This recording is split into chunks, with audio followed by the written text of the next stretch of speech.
Speaker, the bill you have invited this House to consider is a government bill. I saw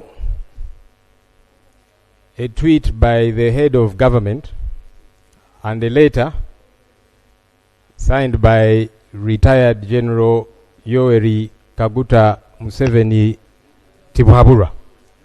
Ssenyonyi. That's not part of the names. So, in his letter, Right Honorable Speaker, he actually disowned... LOP, is it in his letter? Yes. Can I Let have me a submit, Right Honorable. No, I want us to talk with evidence. Can we lay the letter on table? I came prepared, Madam Speaker. Here is a copy of the letter. I am tabling it. I have never seen a letter from State House in white. Madam Speaker, this is a copy of the letter, and I am tabling it. Normally we table documents, then they can be processed and authenticated and so on. But let me raise the point I was raising, Madam Speaker. In this letter, he disowned the bill that was tabled by the Minister of State for Internal Affairs. In fact, he was appalled, wondering what it is that we were debating. Also, what bothered me, Madam Speaker, in his letter he said he called the two chairpersons of committees regarding this bill. I don't know how procedurally that gets to be correct, that now the executive gets to meddle directly, because it should be you, Madam Speaker, to call chairpersons of committees, guide them and so on. But if they are getting guidance from the executive, it's a problematic issue. Madam Speaker, the Attorney General and the Minister of State for Internal Affairs went back to the Joint Committee and they made amendments to majority of the clauses in the bill. Please note, for those who have been following, amendments to majority of the clauses in the bill. For all intents and purposes, Madam Speaker and colleagues, this was now a new bill. For all intents and purposes. And by the way, there is precedents that have been set by this House, even in the previous Parliament, where... Honourable members, I want you to listen to LOP. LOP is saying after... Let me actually say letter, what I am saying. I'm glad you are protecting me from some noisy colleagues. This becomes a new bill. What I would only ask, did the new bill change the objective of the old bill? You continue. Madam Speaker, and I'm glad you're asking that question, because the entire foundation of the bill was torn apart, and no wonder the initiator... It's a procedure. But I rose procedurally, Madam Speaker. No, I gave procedure you, cannot counter procedure. No, I gave you space to speak. Not but I raised... Is a yes and order. An order cannot... Honorable, you've been around for some time. You know that procedure takes precedence. You're going to mislead the new MPs who are coming in the 12th Parliament. They need to know and learn from people. Let me proceed in earnest, Madam Speaker. But Honorable LOP, I want to put this on record that we do not have a new bill. We only have one bill. I am the custodian of the law in Parliament. If the President wanted to make a change in that, in the law, in the bill, the President ought to have informed me. I am not aware of that.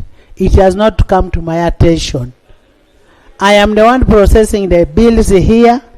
So if he sent it for public, and if he called the chairpersons, he's one of the Ugandans whom we should consult. Madam Speaker, I'm glad you're saying you were not informed, and that's part of the problem I'm raising. Why was this House not informed? Especially because majority of the clauses were amended. Madam Speaker, please protect me from noisy colleagues. You always tell us that this is not a market. Colleagues, please let the Honorable LOP finish. Let Honorable LOP finish his submission. No. Honorable members, let's be calm. I am the custodian of the law here. I don't have a new law. I don't have a new bill. So after Honorable has finished, I will ask the minister to move his bill. You finish. Thank you. So as I was saying, this is me saying, and you will rule and guide. For all intents and purposes, as far as I am concerned, this then became a new bill because majority of the clauses in the bill were changed. And there is precedents where ministers have been told, no, those so many amendments, just withdraw the bill and reintroduce it perhaps. What the Minister for Internal Affairs and Attorney General should have done was to withdraw this bill. Honorable Lop, but Madam Speaker, you're not even allowing me to submit. Honorable Let me submit. You're the one going to rule. Please, Honorable Lop, my brother. Honorable Lop. Honorable Lop. Honorable Lop.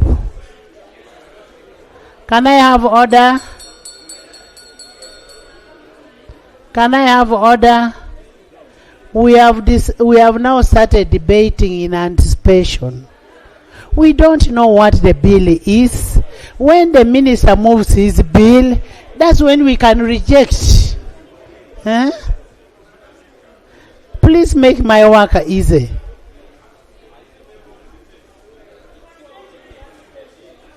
No, you leave Honorable Lop to finish.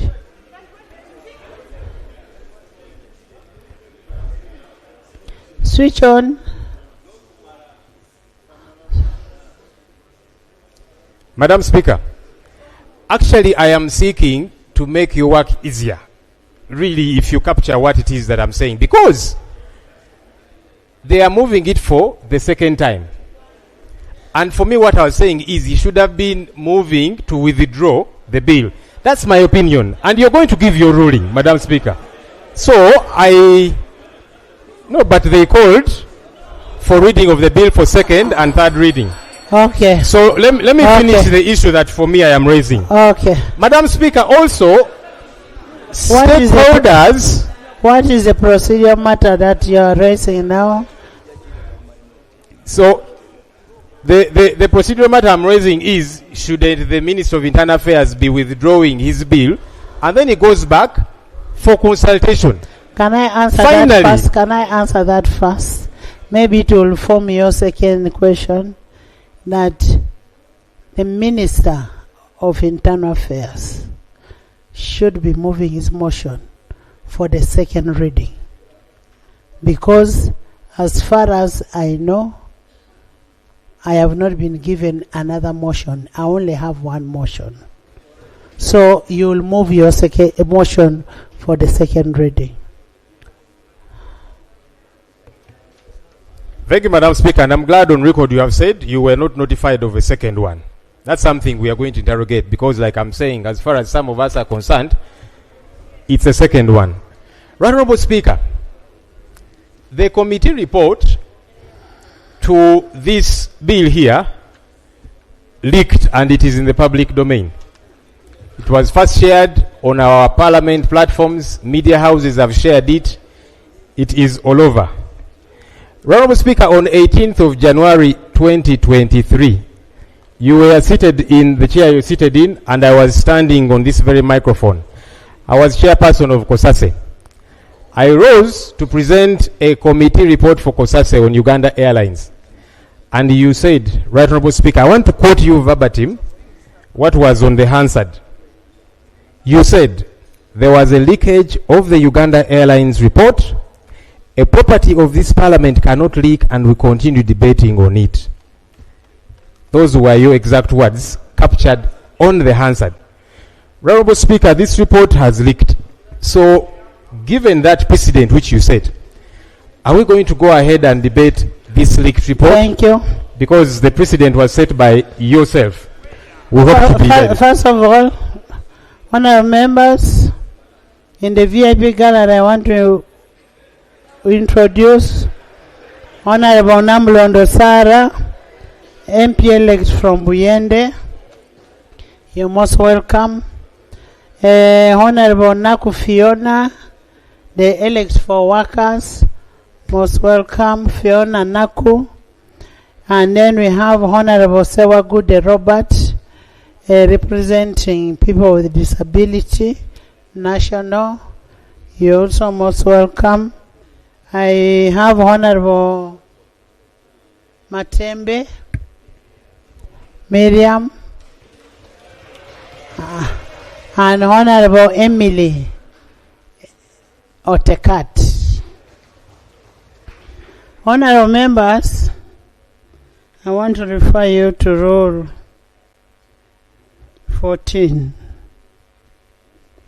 The report of the Committee on Bills shall, and I'm saying shall, be uploaded on the Parliamentary Information System for the information of members before the report is laid on table. That is 214.14a. This report that was uploaded had my signature. I even said, please place it on the order paper with my very able signature. The report of airlines that got out did not have my signature. I am the only one who can sanction a document to be uploaded, which I did, so the report was not leaked out. Can you move your motion?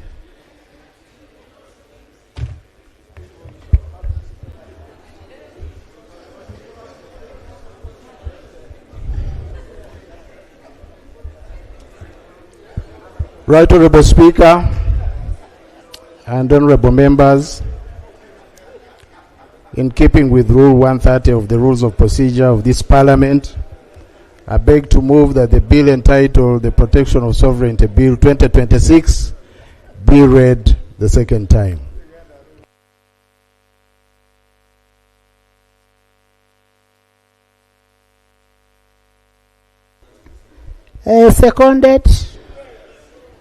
Seconded by the Vice President of Republic of Uganda, Honorable Jessica Alupo, retired.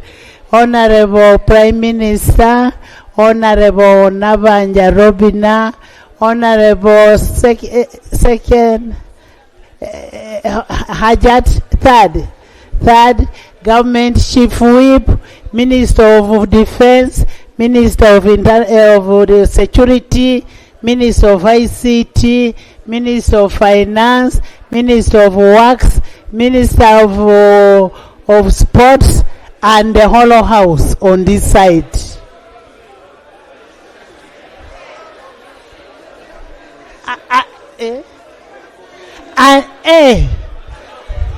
And part of that house, part of the other side, including Chemongesi, Rogomayo. Thank you. Would you want to speak to your motion? Right Honorable Speaker and Honorable Members,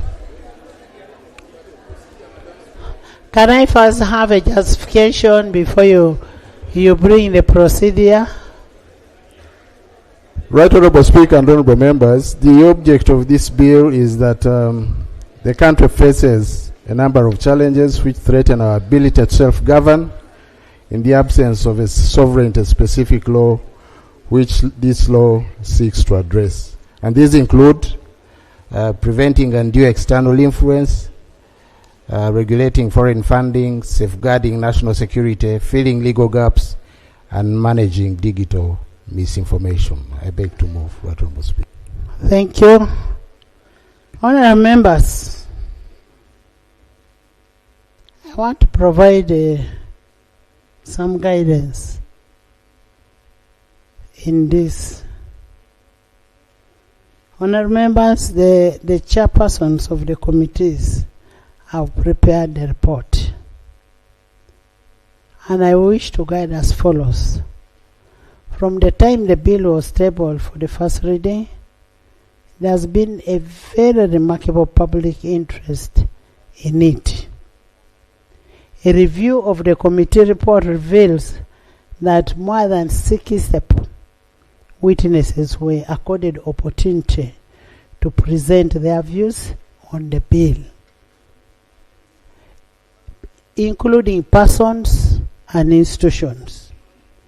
These answers and questions on whether there was sufficient public consultation or not,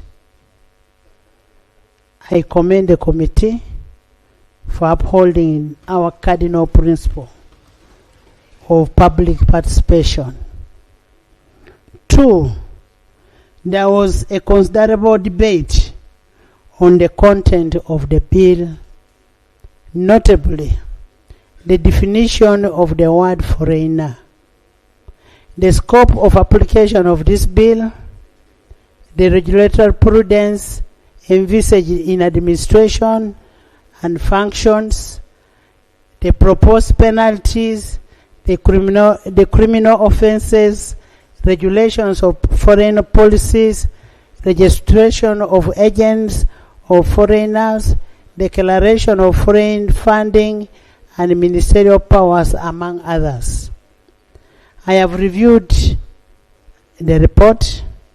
The committee has established that the contentious matters have been exhaustively handled and addressed as per the public interest. The definition of a foreigner, for instance, was initially brought in a way that was not appealing to the people, but the committee has handled. Now I want members, there is no procedure, I'm giving you guidance. I know I'm touching on your minorities. Honorable members, I am giving 30 minutes for the major report to be presented, and I am saying 30 minutes. Where is the chair? And I will also give, I am aware that is a minority report. It doesn't matter whether minorities or minority. I am also giving the minority or minorities 30 minutes. If you have 10 minorities, you'll divide 30 minutes by 10 and you'll have 3. Honorable Chair, unanswered, I want timing.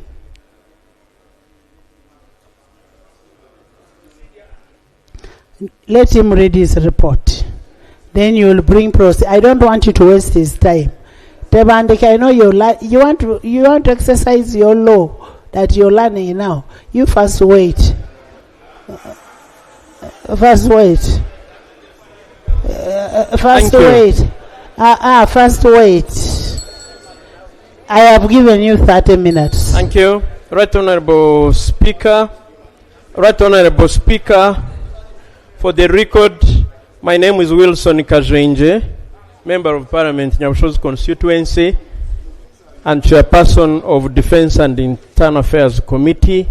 I'll be assisted by my colleague, the Honorable Baka Stephen Mugabi, Chairperson, Legal and Parliamentary Affairs. May I take the honor to lay on the table the minutes of the committee, the joint committees, while processing and considering this report. Thank But you, Honorable President. Speaker, indeed, I'll take the 30 minutes. But Honorable Speaker, on Wednesday, 15th April 2026, the Protection of Sovereignty Bill 2026 was read for the first time under Rule 135(1) of the Rules of Procedure of Parliament. You referred to the joint committee made up of committees of Defense and Internal Affairs and the Committee on Legal and Parliamentary Affairs for scrutiny, and we are now reporting under the same rule of procedure. Right Honorable Speaker, the joint committee here referred to as the committee has examined the bill, taking into account submissions from stakeholders and now presents this report. This report sets the committee's analysis of the bill's objectives, the key provisions, likely effects, together with the synthesis of stakeholder views and committee's recommendations to Parliament. The object of the bill. The object of the bill is to enact a law that seeks to provide for the protection of the sovereignty of the people of Uganda. 2, to designate the department responsible for peace and security and the responsible entity for the registration and regulation of agents of foreigners. 3, to provide for the protection of the sovereignty of Uganda and provide for the registration of agents of foreigners, and to regulate the funding and any other assistance to agents of foreigners and for the related matters. Defects in the existing law. The bill identifies principal defect in the existing legal framework as the absence of a specific law operationalizing the protection of Uganda's sovereignty, which has allowed continued external interference in the government policies and programs. In particular, it points out the increasing influence of foreign actors and their agents in shaping policy and development priorities, often through conditional grant, conditional funding, and parallel programs that conflict with national objectives. It further highlights inadequate regulation of civil society organizations, especially those receiving foreign funding, leading to concerns about transparency and alignment with the national objectives. Additionally, the bill notes the growing use of digital platforms by foreign actors to spread misinformation and incite social discord, collectively undermining Uganda's ability to self-govern independently and safeguard its political, economic, and social stability. Right Honorable Speaker, what method did we use? Methodology. In considering the Protection of Sovereignty Bill 2026, the committee undertook an extensive and transparent stakeholder engagement process to ensure broad participation. Public notices were published in the dailies, Vision and Monitor, on 17th April. We invited memoranda and views from all interested parties. This was to facilitate meaningful input. The committee suspended the sittings for 1 week to allow stakeholders adequate time to prepare and submit written memoranda. Upon resumption on 24th of April, Right Honorable Speaker and Honorable colleagues, stakeholders who had expressed interest were accorded opportunity to present their views. The committee engaged them directly, seeking clarifications where necessary. In total, and this is unprecedented, Right Honorable Speaker and Honorable colleagues, in total, the committee interfaced with 224 stakeholders, clustered under 60 groups drawn from diverse sectors. In the diaspora, the Global Forum Uganda Diaspora Council, whose memoranda included views of Ugandans drawn from 32 countries across all regions that gave their perspectives on the bill.